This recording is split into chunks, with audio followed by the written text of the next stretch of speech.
ದರ್ಶನ್ ಕೆಲವು ಪುಸ್ತಕಗಳನ್ನು ತರಿಸಿದ್ದಾರಂತೆ. ತರಿಸ್ಬಿಟ್ಟು ವಿವೇಕಾನಂದಕ್ಕೆ ಸಂಬಂಧಪಟ್ಟ ಹಾಗೆ ಬೇರೆ ಬೇರೆ ಪುಸ್ತಕಗಳನ್ನು ಓದ್ತಾ ಇದ್ದಾರಂತೆ. ಆಮೇಲೆ ಭಗವದ್ಗೀತೆ ಓದ್ತಾ ಇದ್ದಾರೆ ಅಂತೇಳಿ ನನಗೆ ಒಂದು ಡೌಟ್ ಇದೆ. ಈಗ ಭಗವದ್ಗೀತೆ ನೀವು ಸಡನ್ ಆಗಿ ಹಿಂಗೆ ಓಪನ್ ಮಾಡಿ ಓದಿದ್ರೆ ಅದು ಅರ್ಥ ಆಗಲ್ಲ, ತಿಳ್ಕೊಂಡಿರ್ಬೇಕು. ಅದು ಬೇರೆ ಬೇರೆ ಅದನ್ನು ಹೇಳೋ ಪ್ರಕಾರವೇ ಬೇರೆ ಇರ್ತದೆ. ಏನು ಹೇಳೋದು ಅದು ಒಮ್ಮೊಮ್ಮೆ ನಮಗೆ ಯಪ್ಪ ಇದು ತಲೆ ಮೇಲಿಂದ ಹಾರೋಗ್ತಾ ಇದೆಯಲ್ಲ ಅಂತಿರುತ್ತೆ. ಅದು ಏನು ಹಿಂಗಿದೆ ಅಂತಂದ್ಬಿಟ್ಟು ಆಮೇಲೆ ಅದನ್ನು ಸಂದರ್ಭೋಚಿತವಾಗಿ ತುಂಬ ಅದ್ಭುತವಾಗಿ ಹೇಳಬೇಕು. ಈಗ ಒಬ್ಬ ಕಷ್ಟದಲ್ಲಿದ್ದವನಿಗೆ ಒಂದು ಮಾತಿದೆಯಲ್ಲ, ಒಬ್ಬ ಕಷ್ಟದಲ್ಲಿದ್ದವನಿಗೆ ಮತ್ತು ಒಬ್ಬ ಸುಖದಲ್ಲಿದ್ದವನಿಗೆ ಇಬ್ಬರಿಗೂ ಅನ್ವಯವಾಗಿ ಒಂದು ಮಾತು ಹೇಳಿ ಅಂತ ಕೃಷ್ಣ ಹೇಳ್ದ ಅಂತ ಹೇಳಿದಾಗ ಒಂದು ಮಾತು ಬರುತ್ತೆ. ಈ ಸಮಯ ಕಳೆದು ಹೋಗುತ್ತದೆ. ತುಂಬ ದುಃಖದಲ್ಲಿದ್ದವನಿಗೆ ಖುಷಿ ಆಗುತ್ತೆ. ಆಮೇಲೆ ತುಂಬ ಎಂಜಾಯ್ ಇದ್ದವನಿಗೆ ಸ್ವಲ್ಪ ಅಲರ್ಟ್ನೆಸ್ ಶುರು ಆಗುತ್ತೆ, ಯಪಾ ಅಂತ ಅಂದ್ಬಿಟ್ಟು ಅಂತ ಅಂದರೆ ಎಲ್ರಿಗೂ ಸಂಬಂಧಪಡುವ ಹಾಗೆ ಅಂತೇಳಿ. ಸೊ ಹಾಗಾಗಿ ಬೇರೆ ಬೇರೆ ವಿಧಿವಿಧಾನಗಳಲ್ಲಿ ಹೇಳಿರ್ತಾರೆ ಅದನ್ನು. ಅಂದರೆ ಹೇಗೆ ಅದನ್ನು ಹೇಳುವವರೇ ವಿವರಿಸಿ ಹೇಳಬೇಕು. ನಮ್ಮಲ್ಲಿ ಈಗಲೂ ಕೂಡ ನಾವು ಭಗವದ್ಗೀತೆ ಮನೇಲಿ ಇಟ್ಟಿರ್ತೀವಿ, ಅದರ ಅರ್ಥ ಯಾವನಿಗೂ ಗೊತ್ತಿರೋದಿಲ್ಲ. ಆಮೇಲೆ ಸಮ್ಟೈಮ್ಸ್ ಅದನ್ನು ಅರ್ಥ ಮಾಡಿಸಿ ಹೇಳುವವರು ಭಾಳ ಕಡಿಮೆ ಇರ್ತಾರೆ. ಅಷ್ಟೇ ಜ್ಞಾನಿಗಳ ಅದನ್ನು ಅರ್ಥ ಮಾಡ್ಕೊಳ್ಬೇಕಾದ್ರೂ ಅಷ್ಟೇ ಜ್ಞಾನಿಗಳಾಗಿರ್ತಾರೆ. ಆದರೆ ಕೆಲವು ನೀತಿಕತೆಗಳೆಲ್ಲ ಇರುತ್ತಲ್ಲ. ಈಗ ವಿವೇಕಾನಂದದ್ದೆಲ್ಲ ಓದುವಾಗ ನಾವು ಅವತ್ತು ಒಂದು ಸ್ವಾಮೀಜಿ ಇದ್ದಾರಲ್ಲ ನಮ್ಮ ಮೈಸೂರಲ್ಲಿ, ನಾವು ನಮ್ಮ ಸಮ್ಮಿಟ್ಗೆಲ್ಲ ಕರೆಸಿದ್ವು ಅಲ್ವಾ, ವಿವೇಕಾನಂದರ ಬಗ್ಗೆ ಎಷ್ಟು ಅದ್ಭುತವಾಗಿ ಮಾತಾಡ್ತಾ ಇದ್ರು ಅವರು, ಎಷ್ಟು ಈಸಿಯಾಗಿ ಅದನ್ನು ರೀಚ್ ಮಾಡಿಸ್ತಾ ಇದ್ರು. ಎನಿವೆ, ಮನುಷ್ಯ ಅಂದಮೇಲೆ ಮಾನವೀಯತೆ, ದಾನ, ಧರ್ಮ, ಮನುಷ್ಯತ್ವ ಅನ್ನೋದು ಇದ್ದೇ ಇರುತ್ತೆ. ಇದೀಗ ಕೆಲವು ಪುಸ್ತಕಗಳನ್ನು ತಗೊಂಬಂದು ದರ್ಶನ್ ಅದನ್ನು ಓದುವಂಥ ಪ್ರಯತ್ನಗಳನ್ನು ಮಾಡ್ತಾ ಇದ್ದಾರಂತೆ. ಎನಿವೆ, ಪರಿವರ್ತನೆ ಆಗೋದಿದ್ರಾಗಲಿ. ಇದರ ಬಗ್ಗೆ ಒಂದು ಸ್ಪೆಷಲ್ ರಿಪೋರ್ಟ್.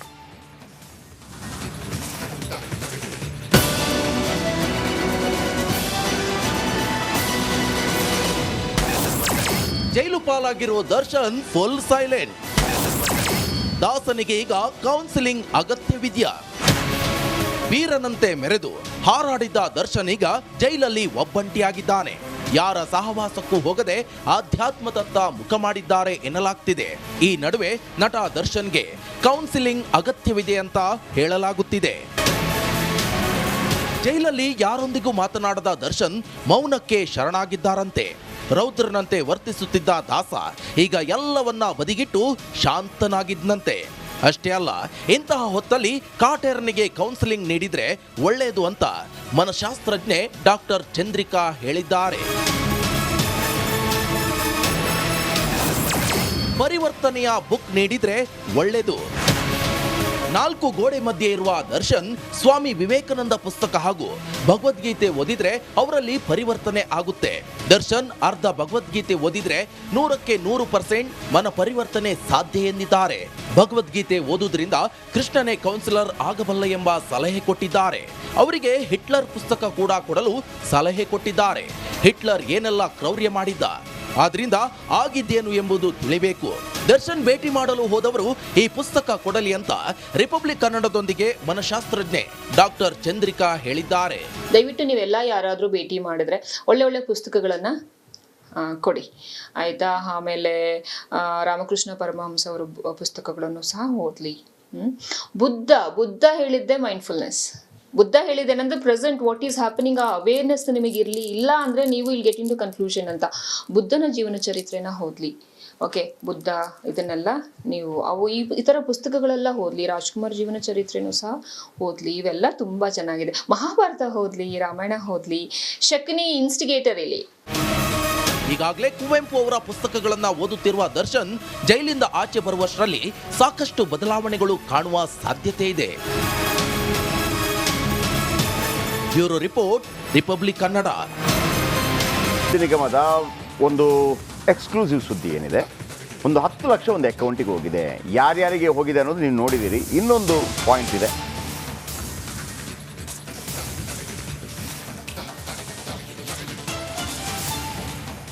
ಈಗ ಒಬ್ಬರ ಅಕೌಂಟಿಗೆ 10 ಲಕ್ಷ ಹೋಗಿದೆ.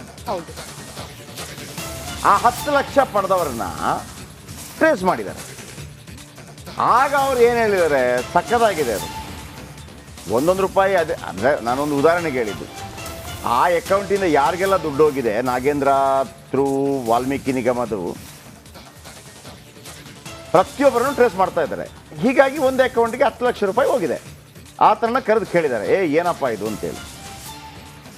ಅವ್ರು ಹೇಳ್ತಾ ಇದ್ದಾರೆ, ಹಂಗೇನಿಲ್ಲ ಸರ್, ನಂದು ಇದು ಕೈ ಸಾಲ 10 ಲಕ್ಷ ನಾನು ಕೊಟ್ಟಿದ್ದೆ, ಈಗ ವಾಪಸ್ ಹಾಕಿದ್ದಾರೆ ಅಂತೇಳಿ. ಅದರ ಬಗ್ಗೆ ಒಂದು ಆಡಿಯೋ ಇದೆ. ಆ ಆಡಿಯೋ ಇದೆ, ಆಡಿಯೋನ ಕೇಳಿಸ್ಕೊಳ್ಳಿ. ಬೆಂಗಳೂರು CID ಆಫೀಸರು ಅವರು ನಮ್ಮನ್ನ ಕರೆಸಿ ಸ್ವಲ್ಪ ಅದು ಸ್ಟೇಟ್ಮೆಂಟ್ ತಗೊಂಡು ಕಳ್ಸ್ಯಾರ. ಹಾಂ ಸರ್. ನಿಮ್ಗೆ ಏನೆಲ್ಲ ಹೋಗ್ಬಿಡ್ರಿ ಅಂತ ಕಳ್ಸ್ಬಿಟ್ಟಾರ ಅವ್ರು ಏನಂತಾರ ಅಂದ್ರೆ ನೀವು ಅಂತಾವು ಏನೋ ಸ್ಟೇಟ್ಮೆಂಟ್ ಏನೋ ಕೊಡ್ಬೇಡ ಅಲ್ಲಿ ನ್ಯೂಸ್ನಲ್ಲಿ ಅಂತಾರ ಅವ್ರು. ಹೇಳಿದಾರೇನು ಸರ್ ಕೊಡಬೇಡ್ರಿ ಅಂತ ನಿಮಗೆ? ಹಾಂ ಹಾಂ. ಅಲ್ಲ ಸರ್ ನಮಗೆ ಫೋನ್ ಮಾಡಿ ಅಲ್ಲ ನೀವೇನು ಮಾಡಿಲ್ಲ ಬಿಡ್ರಿ, ನೀವೇ ಸ್ಟೇಟ್ಮೆಂಟ್ ಕೊಡ್ತೀರಾ ಅಂತ ನಾವು ಮಾಡೀವಿ. ಆದರೆ ಏನಂದ್ರೆ ಸರ್ ಇದ್ರಿಗೆ ಈಗ ಕೆಲವರೆಲ್ಲ ಅವ್ರಿಗೆ ಗೊತ್ತೇ ಇಲ್ಲ ಇದು ಯಾವ ದುಡ್ಡು ಏನು ಹೆಂಗ್ ಬಂತು ಅಕೌಂಟಿಗೆ ಅಂತೇಳಿ. ಹಂಗಾಗಿ ಇನ್ನೋಸೆಂಟ್ಸ್ ಅಪರಾಧಿಗಳು ಅಂತ ಬಿಂಬಿಸ್ತಾರಲ್ಲ, ಅದಕ್ಕೋಸ್ಕರ ನಾವು ಇದು ಮಾಡ್ತಾ ಇರೋದು. ನಿಮಗೆ ರಿಲೀಫ್ ಆಗ್ತಿತ್ತು ಅಂತ ನಾವು. ಅಲ್ಲ ಸರ್ ಈಗ ನಿಮ್ಮ ಅಕೌಂಟಿಗೆ ಅಂತ ಎಷ್ಟು 30 ಲಕ್ಷ ಬಂದಿದೆ ಅಲ್ಲ ಸರ್? ಅದಕ್ಕೆ ಸರ್ ಅಷ್ಟೇ ಅದಕ್ಕೆ ಬರ್ತಾವ 30 ಅಲ್ಲೇನು ಸರ್? ಸರ್ ನಮ್ಗೆ ಬಂದಿದ್ದ 10 ಲಕ್ಷ ನಮ್ಗೆ ದುಡ್ಡು ಕೊಡ್ಬೇಕು, ಅವರು ಕೊಟ್ಟಾರ ಅಷ್ಟೇ. ಯಾರು ಕೊಡ್ಬೇಕಿತ್ತು ಸರ್? ಅದು ನಮ್ಮೂರವರೇ ಇನ್ನೊಬ್ರು ಇದಾರಲ್ಲ, ಹಾಂ, ಅವರು ನಮ್ಗೆ ದುಡ್ಡು ಕೊಡ್ಬೇಕು. ನಿಮ್ಮೂರವರು ಇನ್ನು ಅವರು ನಿಮಗೆ ದುಡ್ಡು ಕೊಡ್ಬೇಕು, ಅವರು ಕೊಡ್ಬೇಕಿತ್ತಲ್ಲ, ಅದನ್ನ ಹಾಕ್ಸಿದ್ದಾರೆ. ಅದು ಹಾಕ್ಯಾರ, ನಾವು ಅವಾಗ ನೋಡಿಲ್ಲ ಅಕೌಂಟ್ ಯಾವ್ದು ಅಂತ ನೋಡಿಲ್ಲ ನಾವು. ಹಾಂ ಹಾಂ ಹಾಂ ಹಾಂ. ಆಮೇಲೆ ಫೀಸ್ ಮಾಡಿದ ಅಕೌಂಟ್ ಅವಾಗ ನೋಡಿದ್ರೆ ಈ ತರ ಆಗೈತೆ ಅಂತ. ಹೌದೇನು ಸರ್? ನಿಮಗೆ ಅಂದ್ರೆ ಇದ್ರ ಬಗ್ಗೆ ಮಾಹಿತಿನೇ ಇಲ್ಲ, ಇದು ನಿಗಮದ ವಾಲ್ಮೀಕಿ ನಿಗಮದ ಹಣ ಅಂತ? ನಮ್ಗೇನು ದುಡ್ಡೇನು ಅವ್ರ ಹತ್ರ ಬಂದಿಲ್ರಿ ನಮ್ಗೆ. ಅಲ್ಲ ಸರ್ ಅವರಿಂದ ಬಂದಿಲ್ಲ, ಹೌದು, ಬಟ್ ಇದೇ ಹಣ ಅಂತ ನಿಮಗೆ ಗೊತ್ತಿಲ್ಲ? ಗೊತ್ತಿಲ್ಲ ಸರ್ ಅಷ್ಟೇ. ಹಾಂ, CID ಅವ್ರು ಏನು ಕೇಳಿದ್ರು ಸರ್ ನಿಮಗೆ? ಇದೇ ಕೇಳಿರಿ, ನಿಮ್ಗೆ ದುಡ್ಡು ಎಲ್ಲಿದ್ದ ಬಂದೈತೆ ಅಂದ್ರೆ ಇವರು ನಮ್ಮೂರವರು ನಮ್ಗೆ ದೋಸ್ತ ಆಗ್ಯಾರ, ಅವರು ಕೊಟ್ಟಿದ್ ನಮ್ಗೆ ದುಡ್ಡು. ನಮ್ಗೆ ಕೊಡೋ ದುಡ್ಡು ಕೊಟ್ಟಿರಿ ಅಷ್ಟೇ ಸರ್ ಅಂತ ಹೇಳಿ.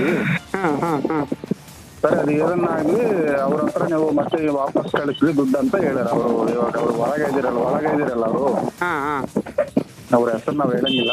ಅವರು ವಾಪಸ್ ಅವ್ರು ಕೊಟ್ಟು ವಾಪಸ್ ಕೊಟ್ಬಿಡ್ರಿ ನೀವು ದುಡ್ಡು, ನಿಮ್ಗೇನು ತೊಂದರೆ ಇಲ್ಲ ಅಂತ ಕಳಿಸ್ಕೊಡ್ತಾರೆ.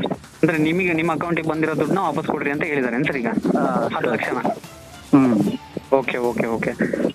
ಅಂದ್ರೆ ನಿಮ್ಮೂರವ್ರು ಹೇಳಿ ಹಾಕ್ಸಿರೋದು ನಿಮ್ಮ ಅಕೌಂಟಿಗೆ, ನೀವೇನ ಇದು ನಿಮ್ದು ಸಾಲ ಐತಿ ಅಂತೇಳಿ?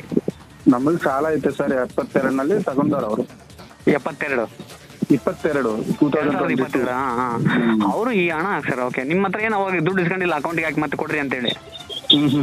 ಆ ಥರ ಏನಿಲ್ಲ, ನಮ್ಗೆ ಕೊಡ್ಬೇಕು, ಅದು ದುಡ್ಡು ಕೊಟ್ಟಿರಷ್ಟೇ. ಕೊಟ್ಬಿಟ್ರಿ. ಈಗ 10 ಲಕ್ಷ ವಾಪಸ್ ಕೊಡಕ್ಕೆ ಹೇಳ್ಯಾರ ನಿಮಗೆ ಮತ್ತೆ? ಅವರು ಕೂಡ ಕಳಿಸ್ಬೇಕು ನಿಮ್ಗೆ ಅಂತ ಹೇಳ್ಯಾರ.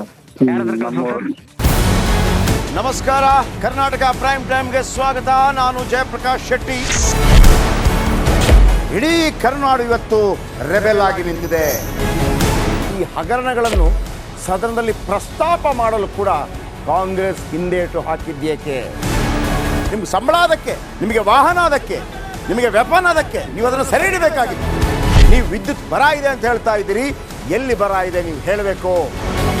ಪಾಕಿಸ್ತಾನ್ ಆಕ್ಯುಪೈಡ್ ಕಾಶ್ಮೀರ್ ಅದು ಎಂದೆಂದಿಗೂ ನಮ್ಮದು. 40 ಮೆಷಿನ್ಗಳು ತಂದಿತ್ತು ನೋಟ್ ಎಣಿಸುವುದಕ್ಕೆ, ಅದೇ ಹಾಳಾಯಿತು. ಮಥುರಾದ ಗಲಾಟೆ ಇದೆಯಲ್ಲ, ಅದು ಸ್ಥಳೀಯವಾಗಿ ಕೂತು ಪರಿಹರಿಸಬಹುದಾದಂಥ ಕಾನೂನಿದೆ. ಗ್ಯಾರಂಟಿ ಯೋಜನೆಯಿಂದ ನಷ್ಟ ಆಗಿದೆ, ಲಾಭ ಆಗಿದೆ, ದಯವಿಟ್ಟು ಹೇಳಿ. Dawood Ibrahim most wanted criminal ಯಾವಾಗಾದ ಅಂದರೆ ಇಲ್ಲಿ ತನಕ ಭಾರತ ದೇಶದಲ್ಲಿ ಓರ್ವ ದಲಿತ ಪ್ರಧಾನಿಯಾದಂಥ ಇತಿಹಾಸವೇ ಇಲ್ಲ. ರಿಪಬ್ಲಿಕ್ ವರ್ಲ್ಡ್ ಆಪ್ ಇದು ಕೇವಲ ಅಪ್ಲಿಕೇಶನ್ ಅಲ್ಲ, ಸಮಗ್ರ ಸುದ್ದಿಗಳ ಸಂಪರ್ಕ ಮಾರ್ಗಕ್ಕೆ ಕ್ರಾಂತಿಕಾರಿ ಬದಲಾವಣೆ. ರಿಪಬ್ಲಿಕ್ ವರ್ಲ್ಡ್ ಆಪ್ ಕೇವಲ ಸುದ್ದಿ ಅಪ್ಲಿಕೇಶನ್ ಅನ್ನ ಪರಿಚಯ ಮಾಡ್ತಾ ಇಲ್ಲ, ಬದಲಾಗಿ ಡಿಜಿಟಲ್ ಸುದ್ದಿ ಬಳಕೆಯ ಹೊಸ ಯುಗಕ್ಕೆ ನಾಂದಿ ಹಾಡ್ತಾ ಇದೆ. ಇದೊಂದು ಬ್ರೇಕಿಂಗ್ ನ್ಯೂಸ್, ಪ್ರಭಾವಶಾಲಿ ಕಾರ್ಯಕ್ರಮಗಳಿಗೆ ಗಟ್ಟಿಯಾದ ವೇದಿಕೆ. ರಿಪಬ್ಲಿಕ್ ವರ್ಲ್ಡ್ ಅಪ್ಲಿಕೇಶನ್ ಈಗ ಲೈವ್ ಆಗಿದೆ.